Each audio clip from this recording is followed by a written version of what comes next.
nights, the battle back down 17. Just talk about your team's resilience and the way they're down the stretch. I'm so proud of these guys. Like you said, 3 games in 4 nights, coming in off the back-to-back where, down to the wire with Chicago. But these guys showed their resilience, and every person was a part of it, whether they played tonight or not. Our bench was live and active, communicating all the things that we needed to do, and they just continued to compete at a high level throughout for the end of that game. You talked before the game about how you guys are scoring a lot in the paint. Tonight, obviously, with 60 points inside. Is that a point of emphasis going into the game, especially because of how undermanned they are?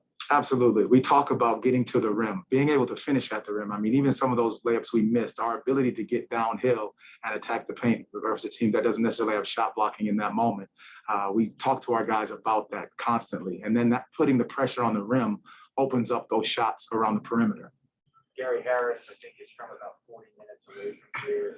He put on a pretty good show tonight with 22 points and those big 3 pointers late. Just talk about his veteran leadership and also the ability he has to make clutch buckets. So we said it. Welcome home, Gary. I'm so happy for him to be able to perform in front of your family and your friends. And that's what we talked about with these guys. It's just being able to have that joy and do the things that you love to do with the guys in that locker room again, and then coming home to do it in front of your family and friends is, there's no better feeling for a guy who deserves that and who's been such a great veteran for us. The enthusiasm after that win, just look at everybody was so thrilled to be able to come away with that win. That camaraderie that builds wins like this, when you're down big, but they all stick together and follow those principles. Just how satisfying is it as a coach? Well, it's what we've constantly said from the beginning. We talk about them empowering one another and fighting for one another and competing together with that level of joy and passion. And so, again, when you're down, our ability to fight back, does a lot more than, walk away wins, understanding that they had to go through some things in order to get that result. Trish, questions on Zoom? Dan Savage, OrlandoMagic.com. Coach, kind of along the lines of what Josh was saying, just how much growth are you seeing from this team in the close game situations from where you were a couple of weeks ago, just the progress you've made over the last, 5-6 games? Well, I think it's been huge. Our ability to concentrate down the stretch, to execute down the stretch. They understood the plays that we were trying to run, the situation where we're talking about fouling, in the right way. We've talked about it with other games that we've seen on TV with other teams. And so our guys are recognizing what needs to be done in these instances. So it's a ton of growth for these guys stepping up and staying resilient and continuing to fight. Kobe Price, Orlando Sentinel. Jamahl, yesterday I asked you about the crunch time offense against the Bulls. Today, it seemed like you guys are doing a better job of getting open shots. I guess what changed from night to night? And I guess how have you seen them grow, especially with the crunch time offense over the season? Well, I really like their ability to understand what we had in these instances. Gary actually came up during one of the timeouts and referenced, to somewhat of last night and what we could run against what they were doing with their switching ability to keep moving the basketball. So you talk about our veterans and their leadership and what they see and what they recognize just from one night to the next, but also in some of the other games where we've been very close. They've done a great job of communicating the things that we need to do down the stretch. Nathaniel Rivas, WKMG. This is actually Jamie Say. Coach, just wondering, was there any significance to you about this game facing Rick Carlisle and then going out and beating him?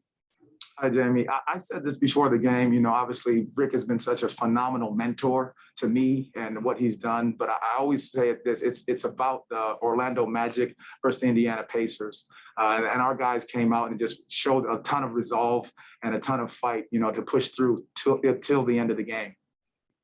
Back to Dan Savage. Coach, what does it say about a veteran like Robin Lopez, where you see a situation and a mismatch on the floor, you could plug him in, hasn't played in 6 games and just, goes into burying his hook shot? Well, he's called himself the relief pitcher, and he was ready to go when we called his number. That patent and signature hook shot of his is just it worked wonders for us tonight and got us a little spark in the game. And again, he was always ready to go, and I think that says a ton about him. Any final questions? Okay, thank you, Coach. Thank you, Trish. Team coming back from 17 down to 11 games. Talk about the team's resilience and poise to be able to kind of withstand some of that adversity. I feel like that's the team we are. We're a real resilient team.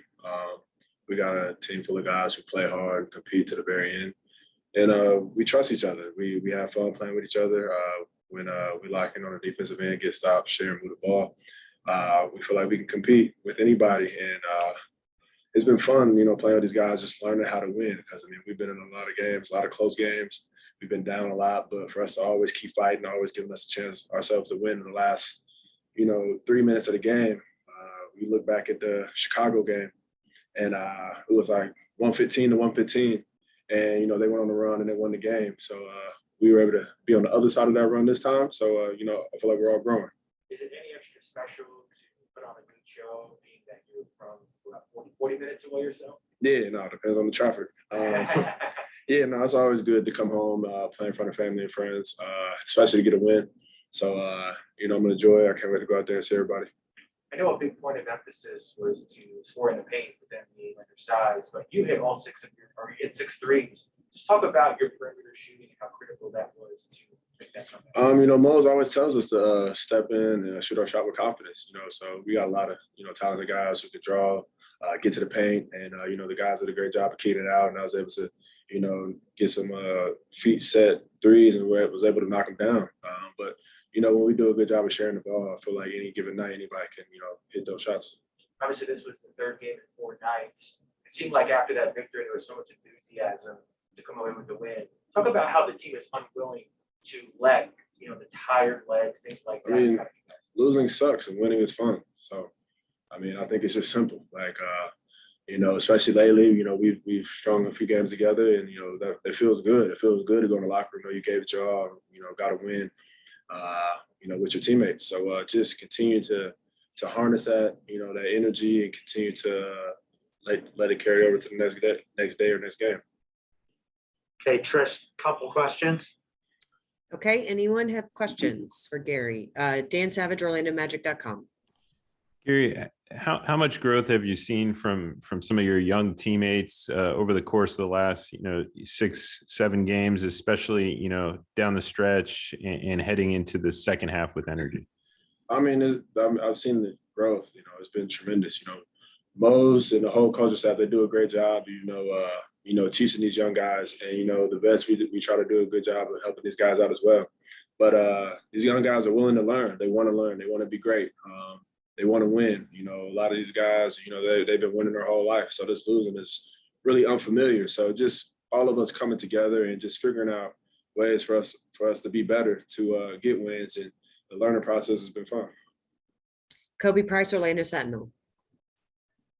Gary, Jamahl said that you said something to the team, to the rest of the players down the stretch of the game about the offense. What did you say? And I guess what was the tips that you gave the young guys about the crunch time offense? Just knowing time and score. Understanding the game is full of runs, and just understanding what we have going on. Just knowing down the stretch what we can go to, what's been working for us, and continue to just make sure, especially down the stretch, that we're executing. And once we do that, it's we're able to pull out a few of these wins. So just continue to grow. It's losing sucks. I'm saying it's not going to be perfect every time, but we got a relentless team that's always going to fight. Go to war with these guys any day. The crunch time offense has been a struggle, for the season. What have you seen the team grow in that regard? And I guess what's the biggest step, especially for a young team, to take when it comes to the offense down the stretch of game? I feel like I said earlier, just understanding the game of runs, understanding time and score, understanding when to slow it down, and when we don't turn the ball over and we get shots up every time, I like our chances. Okay, great. Thank you, Gary. Appreciate it. We'll be back with Wendell. Go ahead, Josh. Right here. For the team to be able to come back from 17 down and win, just the resilience of the squad of employees. What do you see out there? It just shows how good of a team we can be. When the going got tough, coming off a back-to-back, nobody cares about that kind of stuff. And we came out there, we didn't have the nicest first half, but again, it started in the third quarter, and that's kind of been our thing, our motto for the whole year is, third quarter starts and fourth quarter starts. So that's when all the good teams really start to get going, and we've proven that for the last 5 or 6 games. So I think we're definitely trending in the right direction. Last several games, you guys ranked really high in points in the game. Now you had 60 of them. You obviously being at the center of that. Just what has gone into the aggressiveness to try and get to the basket? Just finding ways to manipulate the game. You look around the league and as an offensive player, getting into the paint is really playing in our favor. Just getting into the paint, make or miss. It's making the defense move, making the defense guard. Taking some energy out of them for when they go down the offensive end. And being able to get into the bonus early is it's something that we always like to put in the back of our head when we go out there. So when we do go to when we do get into the bonus, now teams either kind of let us get the free layups without trying to give any fouls, and it just kind of releases the pressure off of us a little bit. So that's like the game within the game that coaching staff has kind of told us, and I think we responded really well. Go ahead, Trish. Okay, Kobe Price, Orlando Sentinel. Hey, Wendell, how have you seen the team grow in terms of crunch time offense throughout the season? I give a lot of credit to our point guards. They've found ways to slow the game down when they're trying to speed us up a lot. I definitely give a lot of credit to them, and the coaching staff. They've told us over and over again that if we want to be a good team, we got to be able to be poised and make the right decisions late in game. And I feel like we've done that. And I give credit to my whole team. We've all responded well to what the coaching staff is asking for us, and what our point guards is kind of asking from us also. So I think it's an all-around effort. We're really doing a good job of that. And what do you think the next step is in that regard in terms of developing, I guess, a more efficient offense in the down the stretch of games, close games? Us learning each other's strengths and weaknesses. I feel like that's pretty much the next step in my opinion. Knowing where players like to get their shots at, and also taking the shots when they're there. Sometimes we pass up, we try to pass up a good to a great, but sometimes we got to take those good shots. Those first shots is sometimes the best shots within the offense. So I think those are the two things in terms of the next step. Yeah, in my opinion. Okay, great. Thank you, Wendell.